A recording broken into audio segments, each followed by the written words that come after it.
Hatto chashlayligich ustamlar yangi chash pasoni laylab bergan bo'lsa-mu, yana asli keltirib olgan.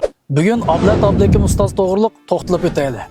Ataqlıq kompozitor va naqshchi Ablat Ablekim ustoz meyli turmushda bo'lsin, meyli sahnada bo'lsin, oddi-soddi kiyinib, odamga intayin yaqin va yiqishli to'yga beryapti. Hamda biz 5 yillik galostik voqeasi va o'zgarmas turuq to'g'risida o'rtaqlashib baqayli. Ablat Ablekim ustoz 5 yil burun Ihson markasining bir galostikini alayda yoqtirib qolgan. Shuningdan keyin kostyum kiyishga to'g'ri kelsa, birinchi bo'lib shu galostikni qo'lga olgan.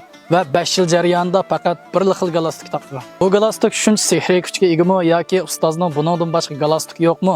Buni men bilmadim. Hammamizga ma'lum, Ablat Ablekim ustozning kulrang changlonto chash pasoni xalqimizning qalbiga va o'zining chiroyiga muhrdek o'rnab ketgan. Hatto chashlayligich ustamlar yangi chash pasoni laylab bergan bo'lsa-mu, yana asli keltirib olgan. Qaraganda Ablat Ablekim ustoz chash pasonini mangu o'zgartmaydigan o'xshaydi. Chash pasonidan boshqa ustozning kiyinish uslubimi qora ko'k kulrang kostyum burilqilarga markazlashgan bo'lib, o'zgarmas turqini esimizda qoldirgan. Sizningcha Ablat Ablekim ustozning bu o'zgarmas turqi va chash pasonini o'zgartib beqish kerakmi yoki davomli saqlab menish kerakmi? Inkas rayonida davomli fikrlashaylik. Meni qo'shib bilan qiziqarli mazmunlarni davomli so'zlab beraman.